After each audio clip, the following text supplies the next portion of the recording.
और कहा कि जी ये इसकी कीमत है, और वो घड़ी उठाई गई। मैं कहता 90 लाख रुपए तोशाखाना में उन्होंने कुल जमा करवाए। कहाँ 1.5 अरब रुपए, कहाँ 90 लाख रुपए। उस हिसाब से आप देखें कि 1 अरब 99 करोड़ रुपीस की उन्होंने जो है वो डाका डाला। 1 अरब 99 करोड़ रुपये का उन्होंने डाका डाला, जो कि उन्होंने सरकारी खजाने को नुकसान पहुंचाया। उसके बाद चलें, इस चीज़ के बाद क्या करना होता है आपने, कि आपने कोर्टों में चीज़ों को परसू करना होता है।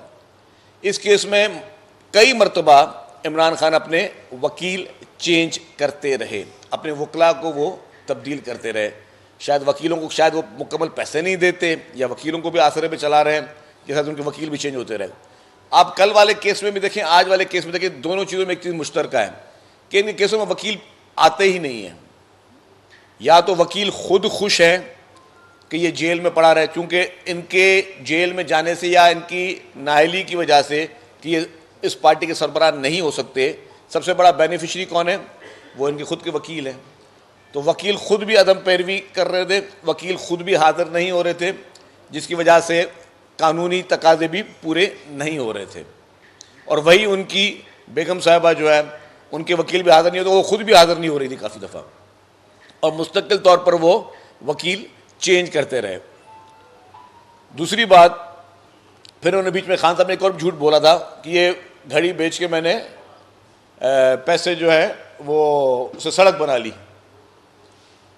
अब ये बात किसी को हजम नहीं हुई कि प्राइम मिनिस्टर साहब ने सड़क बनाने के लिए मुल्क का वजीर आज़म और पावरफुल तरीन वजीर आज़म, इससे जितना 3.5 साल इमरान खान स्ट्रॉन्ग वजीर आज़म रहा है, पाकिस्तान की हिस्ट्री में कोई वजीर आज़म इतना स्ट्रॉन्ग नहीं रहा है, इतना ताकतवर नहीं रहा है, जिसको हर चीज़ की जो है वो आज़ादी थी, हर गुनाह माफ़ था, हर चोरी डाका उसको माफ़ था, हर बदमाशी माफ़ थी। जो मुखालफिन को साथ बदतरीन चुन चुन के उनको निशाना बनाया गया, वो सब उसको माफ़ था। एक बदतरीन हुक्मरान के तौर पर पाकिस्तान में जाना जाता था, तो उस शख्स को सड़क बनाने के लिए एक अहम मुल्क के सरबराह की घड़ी को बेचना पड़ा। तो इससे बड़ा एक भोंडा झूठ जो है वो नहीं हो सकता।